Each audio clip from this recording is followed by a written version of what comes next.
ल matrix A 1 3 2 1 given छ and so that A square minus 2A minus 5I equal to O. This is not 0. यो 0 होइन, यो के हो? O. O को मिनिङ के हुन्छ? नल म्याट्रिक्स. हामीलाई थाहा छ टाइप्स अफ म्याट्रिक्समा हामीले पढेका छौं. त्यस्तै I भनेको के रहेछ? आइडेन्टिटी म्याट्रिक्स हो र यसको अर्डर 2/2 छ भनेर दिएको छ र नल म्याट्रिक्सको पनि अर्डर कति छ? 2/2 नै छ. हामीले यो प्रुभ गर्नुपर्ने छ. अब हामी एलएचएस लिएर स्टार्ट गरौँ. एलएचएस मा के छ? A square minus 2A minus 5I दिएको छ. A स्क्वायर को मिनिङ हुन्छ A into A. अब A स्क्वायर माथि पनि दिएको छ, यही प्रोसेसबाट गर्न सक्छौ के तिम्रो. 1 3 2 1 into 1 3 2 1 minus 2 into 1 3 2 1 minus 5 I को मिनिङ हुन्छ आइडेन्टिटी म्याट्रिक्स अफ अर्डर 2/2 भनेको छ. आइडेन्टिटी म्याट्रिक्स चाहिँ के हुन्छ 2/2 अर्डर को? 1 0 0 1 0 1. ल यो A स्क्वायर भनेको A into A भनेर बुझिराख है. म्याट्रिक्समा A स्क्वायर भनेको A into A minus 2A minus 5I हो. यो त्यो भएर A into A मैले यहाँ भ्यालु यसरी राखेको छु. यसमा के नगर भने 1 3 2 1 को यो A स्क्वायर सोधेको छ भने यसको होल स्क्वायर गर्ने अनि 1 को स्क्वायर 2 स्क्वायर 3 स्क्वायर 1 स्क्वायर यो गर्ने होइन फेरि है. एक्जाममा दियो भने पनि कसैले चाहिँ यसरी लेखेको मैले देखाएको छु कपीमा. एन्सर त आउँछ तर उस चाहिँ हुँदैन है. होइन होइन आउँदैन आउँदैन. अनि त्यो पनि एन्सर त आउँछ नि, जस्तै 3 into 3 गर्ने र ए आउँदैन साथी. आउँदैन आउँदैन एन्सर आउँदैन. ठीक ठीक ठीक. यस्तो गर्नु हुँदैन है. यो चाहिँ रङ हुन्छ. एक्जाममा त्यस्तो गरेको देखाएको छु मैले धेरै. यो चाहिँ मिस्टेक नगर. अब यो रो इन्टु कलम, यो म्याट्रिक्स मल्टिप्लिकेसन कसरी गर्ने भन्ने त थाहा छ नि हैन. फर्स्ट म्याट्रिक्स रो इन्टु सेकेन्ड म्याट्रिक्स कलम, फर्स्ट म्याट्रिक्स रो इन्टु सेकेन्ड म्याट्रिक्स सेकेन्ड कलम गर्ने हैन. त्यो भनेको 1 into 1 plus 2 into 3 हो. 1 1 2 3 करेस्पोन्डिङ एलिमेन्टहरु. त्यसपछि 1 2 यो फर्स्ट रो सेकेन्ड कलम 1 into 2 plus 2 into 1 गर्ने.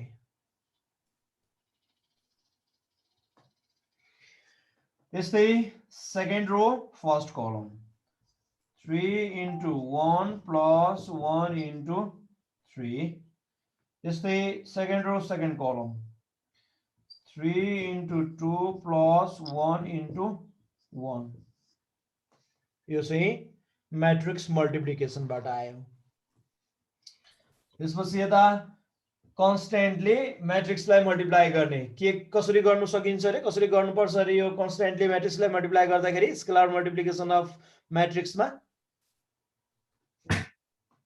2 ले केलाई मल्टिप्लाई गर्नु पर्यो?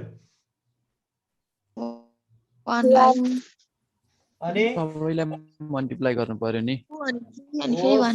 सबैलाई मल्टिप्लाई गर्नु पर्यो है. 1 by 1 2 into 1 2 into 2 2 into 3 2 into 1 गर्नु पर्यो है. 2 into 1 2 into 2 2 into 3 2 into 1. त्यसले आफैले सोलुसन गर्दाखेरि यो सबै देखाउनु पर्छ भन्ने छैन है. डाइरेक्टली 2 into 1 2 2 into 2 4 भनेर लेखिदिए पनि हुन्छ है. त्यस्तै अब मैले यहाँ किन यस्तो गरेँ भने अब यसलाई सिम्प्लिफाई गर्ने बेलासम्म त यसलाई पनि सिम्प्लिफाई गर्न भ्याइन्छ नि. त्यो भएर यो डाइरेक्ट लेखेर पनि खास मिनिङ छैन. फेरि अर्को स्टेपमा हामीले यसलाई सिम्प्लिफाई गर्न बाँकी नै रहन्छ. त्यो भएर मैले यसलाई पनि अलिकति सिम्पल फर्ममा लेखिदिएको. यसलाई 5 ले पनि भित्र मल्टिप्लाई डाइरेक्ट गरिदिउँ. त्यो भनेको 5 into 1 5 into 0 5 into 0 5 into 1. अब यसपछि के हुन्छ हेर त यसलाई सिम्प्लिफाई गरेर लेखौँ एक पटक 1 into 1 1 plus 2 into 3 6 कति भयो 7 7 यो कति हुन्छ 7 4 4 यो कति हुन्छ 6 6 3 into 2 plus 1 7 7 minus यसलाई सिम्प्लिफाई गरौँ 2 4 6 2 minus यो कति हुन्छ 5 0 0 5 हैन अब यसलाई बाँकी रहेको चाहिँ म अर्को साइडमा गर्छु अब अर्को साइडमा हामी के गरौँ भने यसलाई डाइरेक्टली सबै एकै पटक लेखिदिँदा पनि हुन्छ 7 minus 2 minus 5 गरेर लेखिदिँदा पनि भयो हैन नभएदेखि एसोसिएसन गरेर यो दुईटालाई एकपटक सबट्र्याक्ट गर्ने अनि आउने म्याट्रिक्समा फेरि अर्को लास्टको म्याट्रिक्स सबट्र्याक्ट गर्ने गर्दा पनि हुन्छ अब एकै पटक सबट्र्याक्सन गर्दा पनि फरक परेन है यसलाई मेटाइदिए मैले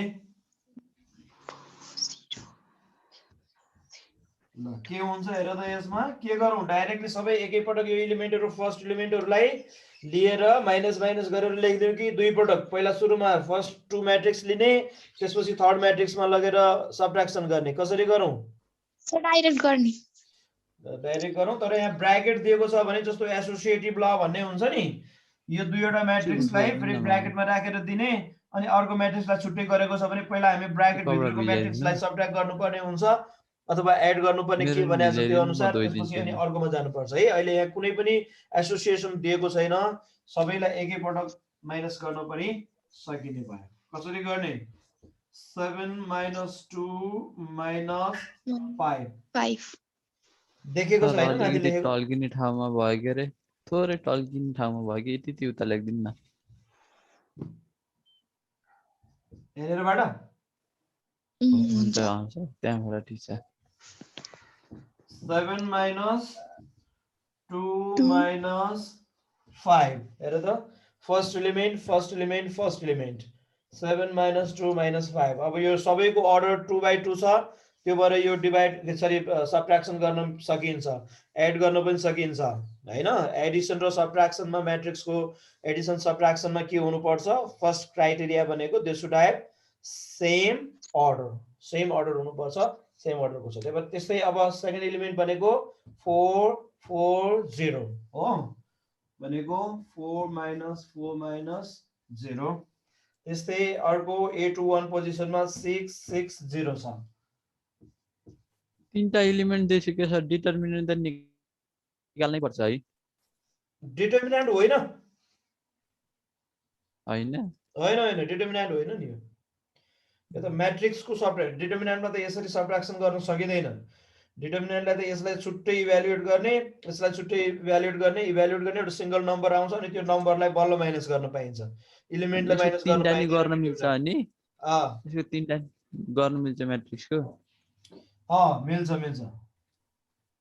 गराइसक्नु भयो कि छैन नि कस्तो टाइपको अरे तीनटा भएको के त्यो 3/3 को हजुर 3/3 को एडिसन सबट्र्याक्सन भन्ने त गरिया छ होला गरिएछ नभएदेखि 7 मा यो भयो पछाडी अर्को क्वेशन दिएको हुन सक्छ 3/3 को पछाडी दिएको छ बी मा 7b मा दिएको छ ए भन्ने म्याट्रिक्स 3/3 अर्डरमा छ अब स्क्वायर पनि यही मेथडबाट 3 यो दुईटा म्याट्रिक्स मल्टिप्लाई गर्ने 3/3 को अलि ठुलो आउँछ त्यसपछि प्रोसेस यस्तै हो खाली त्यसमा 3/3 मा कतिवटा हुन्छ 9 एलिमेन्ट्सहरु हुन्छ यहाँ चाहिँ 4 मात्रै हुने भयो त्यति हो प्रोसेस चाहिँ एउटै हो भनेपछि त्यो रुल्स पनि एउटै हो फर्स्ट रो फर्स्ट कोलम एकदम same first row first column हो सेम हो 3/3 अर्डरको म्याट्रिक्सको मल्टिप्लिकेसन त गरिसक्यौ हामीले म्याट्रिक्स मल्टिप्लिकेसनमा त्यो छ मैले त्यो भिडियो राखिदिएको छु सायद तिम्रो ग्रुपमा आएको छैन त्यो नाइ सर मैले यो क्लासमै पढाएको चाहिँ थियो सर त्यहाँ छ एउटा मात्रै थियो अब यो के हुन्छ हेर त 7 - 2 - 5 भनेको 7 - 7 यो 0 भइहाल्यो 6 minus 6 0 7 minus 7 भयो यो भनेको 0 0 0 0 यसको मिनिङ हुन्छ नल म्याट्रिक्स O हैन र O हुन्छ भनेर प्रुभ गर्नुपर्ने हो नल म्याट्रिक्स हुन्छ 2x2 अर्डरको भन्ने छ 2x2 अर्डरको यो पनि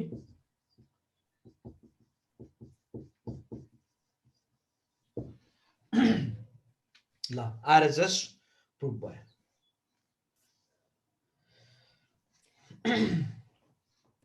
ल यो मेथडबाट तिमीहरूले अर्को 3x3 अर्डरको म्याट्रिक्स दिएको छ भने पनि यही प्रोसेस सेम हो खाली त्यहाँनिर म्याट्रिक्स मल्टिप्लिकेसनमा अहिले 4 वटा एलिमेन्टहरु आयो भने त्यसमा कतिवटा आउँछ 9 वटा एलिमेन्टहरु आउँछ त्यति फरक हो गर्ने प्रोसेस चाहिँ रो इन्टु कलम रो इन्टु कलम रो इन्टु कलम नै गर्ने हो म्याट्रिक्स मल्टिप्लिकेसन यो 3x3 अर्डरको म्याट्रिक्सको मल्टिप्लिकेसन छुटेको छ क्लास छुटेको छ भने मैले भिडियो राखेको छु तिमीलाई मैले इन्फर्म गराइहाले त्यसमा हेर च्यानलमा गएर हेर्न सक्छौ के तिमीहरु सेल्फ स्टडी एकाडेमी भन्ने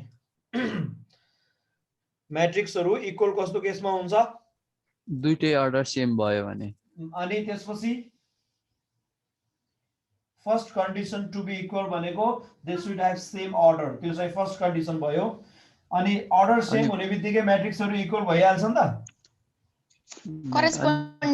करेस्पोन्डिङ एलिमेन्ट इक्वल हुन्छ हो करेस्पोन्डिङ एलिमेन्टहरु पनि के हुनु पर्छ इक्वल हुनु पर्छ अर्डर सेम हुने फर्स्ट क्राइटेरिया र सेकेन्ड क्राइटेरिया भनेको करेस्पोन्डिङ एलिमेन्ट इक्वल हुनु पर्छ अर्डर सेम हुने बित्तिकै करेस्पोन्डिङ एलिमेन्ट त एसेन्सियल हैन र होइन नि जस्तो हाम्रो अब एउटा म्याट्रिक्स चाहिँ 3x3 को र एउटा म्याट्रिक्स 2x3 को 2x2 को छ भने त्यो इक्वल भएन हैन अब हाम्रो 2x2 र 2x2 म्याट्रिक्स को मात्र इक्वल हुने इक्वल हुन्छ नि त सधैं त्यो भएपछि 2x2 ल म एउटा एक्जाम्पल दिउ हुन्छ ल सर जस्तो 2 4 7 -1 भन्ने र b = 5 9 0 2 भन्ने यी दुईटा म्याट्रिक्सहरु इक्वल हुन्छन् इक्वल छन् नै हुँदैन त्यो त छैन यो 2x2 अर्डर यो पनि 2x2 अर्डर सेम छ तर म्याट्रिक्स त इक्वल होइन नि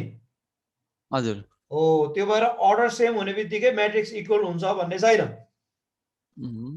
है तर के हुनु पर्छ यो दुईटा इक्वल हुनलाई 2 = 5 हुनु पर्छ तर 2 = 5 हुन्छ र हुँदैन त्यो भएर a र b म्याट्रिक्स इक्वल छ दुईटैको एलिमेन्ट चाहिँ इक्वल हुनु पर्यो के भन्छ करेस्पोन्डिङ एलिमेन्ट इक्वल हुनलाई हो अर्डर सेम हुनु पर्यो फर्स्ट क्राइटेरिया हजुर र करेस्पोन्डिङ एलिमेन्टहरु पनि इक्वल हुनु पर्यो सेकेन्ड क्राइटेरिया यो दुईटै क्राइटेरिया फुलफिल भयो भने बल्ल म्याट्रिक्सहरु के हुन्छ इक्वल हुन्छ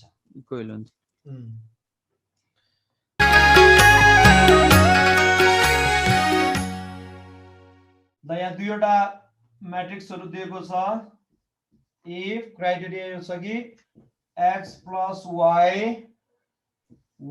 plus 2z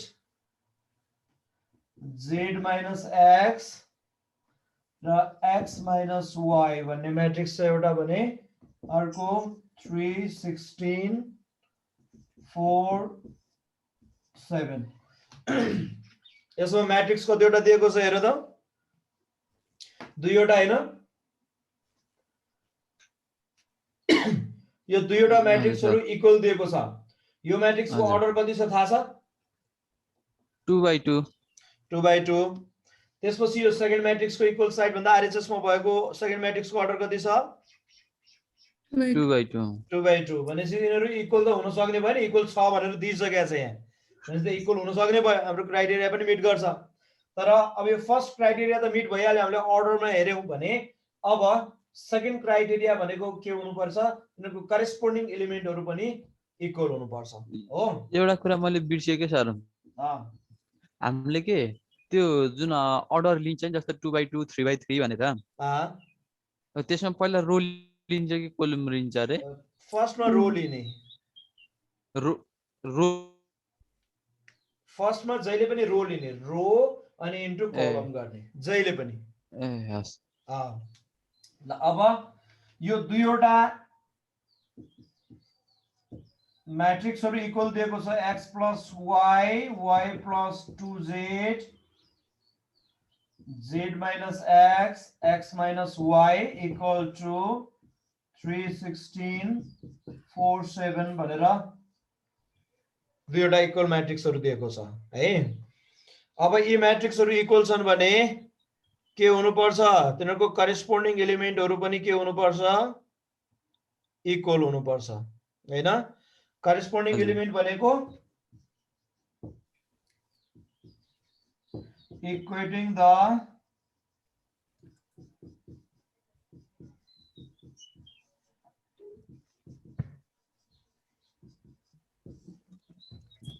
of equal matrices, equating the corresponding elements of equal matrices है। यो म्याट्रिक्सहरु इक्वल छ र त्यो इक्वल म्याट्रिक्सहरुको करेस्पोन्डिङ एलिमेन्टहरु पनि इक्वल हुनुपर्छ भन्ने रुल अनुसार यो फर्स्ट म्याट्रिक्सको फर्स्ट एलिमेन्ट भनेको A11 भन्ने पोजिसनमा 11 पोजिसनमा भएको x plus y र सेकेन्ड एलिमेन्टको 11 पोजिसनमा भएको 3, यो दुईटा के हुनुपर्छ, x plus y equal to 3 हुनुपर्छ, इक्वल हुनु पर्यो नि हैन। यो इक्वेसन फर्स्ट, किनभने यहीबाट फेरि x अथवा y को भ्यालु त आउँदैन नि एउटा इक्वेसनबाट दुईटा भेरिएबलको।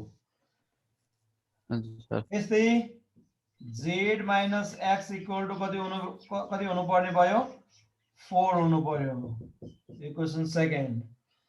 यस्तै y plus 2z equal to 16, third equation. x minus y equal to 7, fourth equation. चारवटा इक्वेसनहरु पनि है। अब हामीले यो इक्वेसनहरु सल्भ गर्ने, x y z को भ्यालु फाइन्ड गर्नको लागि यो इक्वेसनहरु सल्भ गर्नुपर्छ। कुन कुन इक्वेसन सल्भ गर्यो भने x र y को भ्यालु आउँछ होला हेर त। ओ फर्स्ट र सेकेन्ड नै गर्नुपर्छ। यो सेकेन्ड र थर्ड गर्यो भने एउटामा z त कमन छ तर एउटामा y छ अर्कोमा x छ।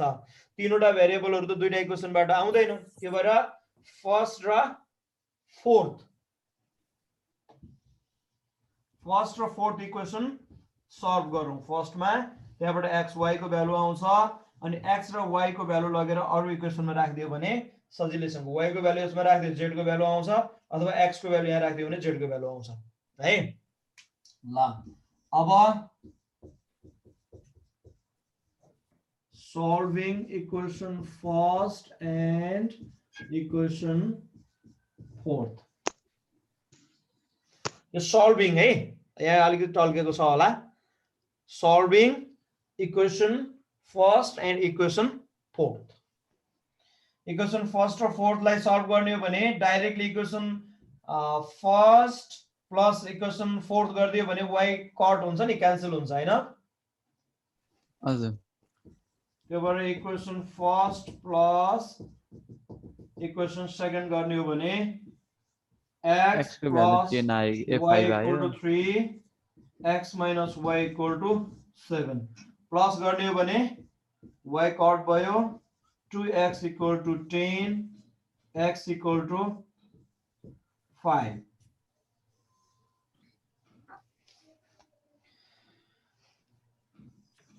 यस्तै x equal to 5 लगेर हामीले कुनमा राख्दियौ, इक्वेसन I मा राख्दियौ। Putting x equal to 5 in equation first, x plus y equal to 3 छ। यो x को भ्यालु कति रहेछ अहिले, कति आयो, 5 plus y equal to 3 र y equal to 3 minus 5 equal to 2 हुने भयो हो। भनेको y equal to 2 भयो। -2 होला नि, ए -2 हो, सरी -2 भयो,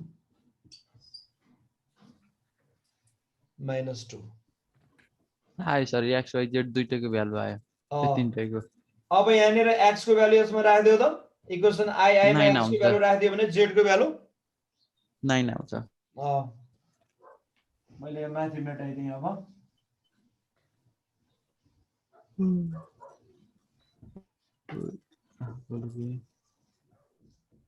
Again, putting x equal to 5 in equation second, z minus x equal to 4 sir, z minus 5 equal to 4, z equal to 4 plus 5 equal to 9. भनेको z equal to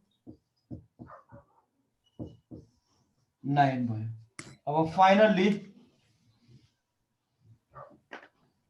therefore x equal to 5, y equal to -2 and z equal to 9. ल required value हामीलाई चाहिएको x y z नै थियो, त्यसकै लागि solve गर्ने भनेको थियो. अब x y z को भ्यालु यो भयो.